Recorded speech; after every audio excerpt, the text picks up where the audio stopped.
couldn't do more pho. I just couldn't do it. I'm in Dallas. I'm near Lower Greenville, the road, not the town. I found out town's like an hour and a half from here. I found out one day picking up someone. But this is Abeba Foods to Go in Dallas. It's a little pickup place. It's just like that place where you go in, you get it from the fridge, you take it home, you microwave it, you eat it. And it's Ethiopian food. Very, very authentic. It's very community-based. I've been watching her grow. I believe she still has this nice little Mexican lady who helps her cook. And you can get fresh if you negotiate a little bit. As long as you know the basics of what you're looking for, whether it's regular beef, spicy beef, chicken, spinach, red lentil, yellow lentil, potato carrot, or potato, lamb, or whichever. As long as you get the basics.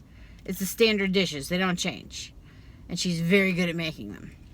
So every time I get anywhere near here, I don't care whatever food is over here, I have to come see her. I don't care if the pho place I was thinking about going to is, I think they have 3 or 4 locations now across DFW. It's modern seating with old-time recipes, the best you can get, but this is Ethiopian food, man.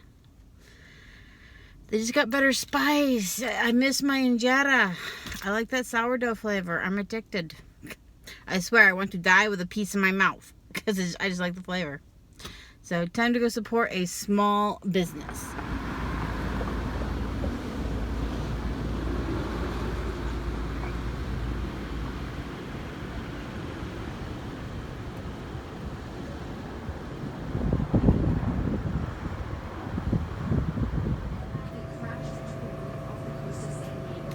Beautiful, beautiful injera.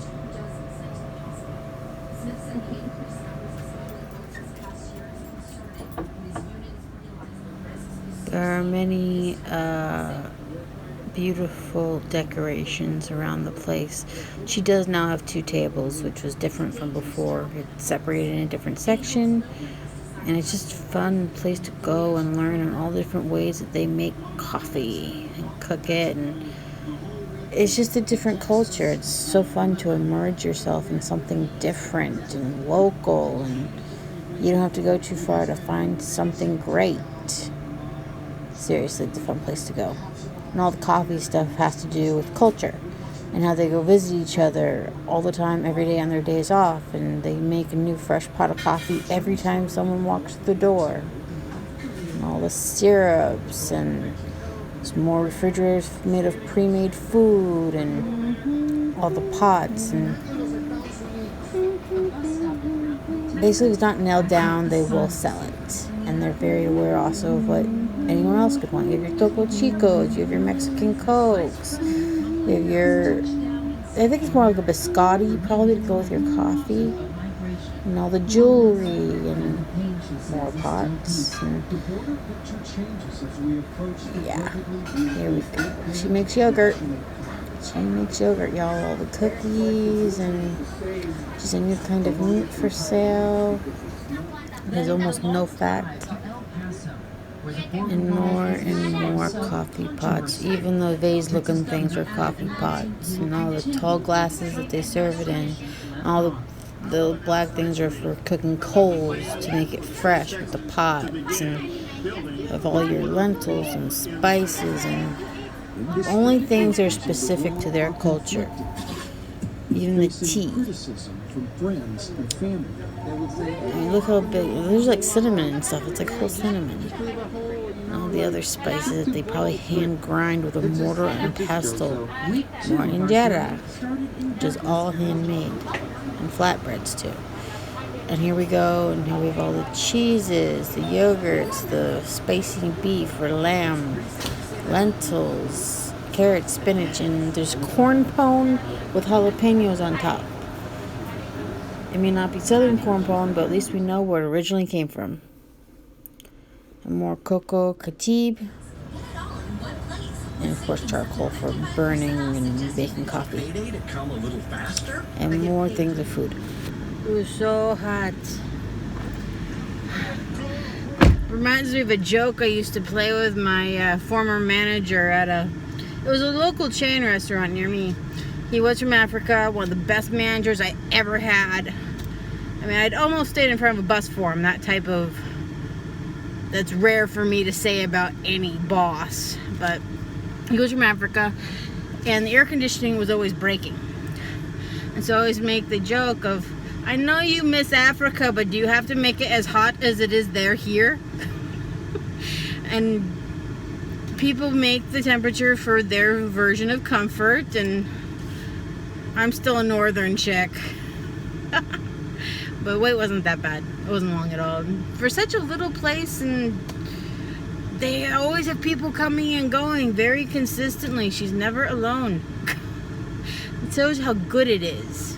I mean, she's some of the best hours. Like, she opens like 8:30, 9 o'clock at night, and people still come and going. Okay, the truth revealed. Yeah, she always stacks it so high that the lid pops. That's how you know it's good.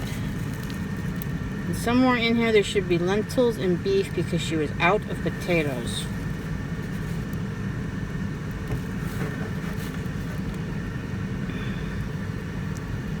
And look at all that sauce.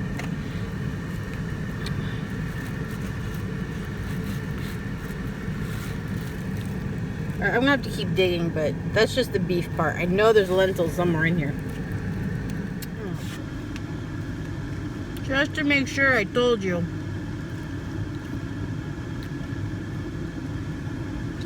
You're supposed to rip it into pieces. This. On the clean side, grab a piece of food, as much as you can, and then pop it in your mouth. Silverware is not required. Found it. Give me red lentils instead of yellow. Might look like slime, but it's spicy, wonderful deliciousness that just warms you from the inside out. This is injera. It is sourdough or tough flour and water, and a couple of things sat on the counter for at least 3 days. Put into a large skillet with some sauce, no oil, and then dried out like a pancake, and then made into this thin bread, and then you eat it. It's like the best sourdough you've never had. If you think about it, what was that, 3 to 4 pounds of food? And this thing was full. And true to form, like I said, it pops open with how much he shoves into it. $10. Because I didn't get any other side. I only got the meat and the lentils.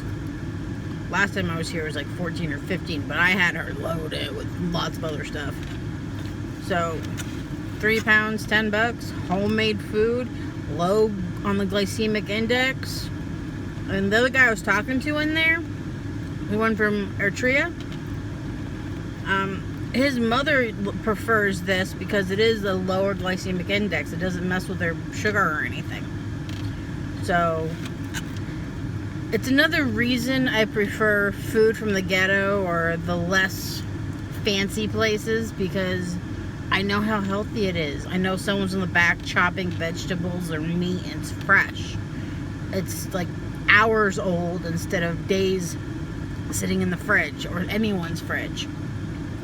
Just a shorter amount of time. Now I'm looking like all the herbs, the onions, the tomatoes, lots of spice, so much juice. Plus the 3 slices of jalapeno that I pulled out of it because I did ask for spicy beef. But that kind that like warms your stomach from the bottom up. It's like real Texas all over, doesn't kill you, but it warms you heat. And it cures what ails you. If you feel sick, eat this. You will feel better when you're done. And that's a doctor's prognosis. Maybe from the doctorate, from the school of hard knocks, but still. I'm honorary. I think our kids help her set this up, but this is just a sampling of what they have from Google. Basically, what you see is what you get. Maybe not with a plate, but with the to-go box, it's just as much. She really fills it up. She's very flexible hours. It's not hard to find. Just if you go like in the middle of the day, or there's some traffic but not too much. There's decent parking but not great parking. And there is actually a Starbucks and a racetrack nearby, which also helps if you're a driver. You need to get gas and want to grab a good cup of coffee. Like, she'll sell coffee supplies, but she doesn't actually make it. And it's only on Google where you will find this menu.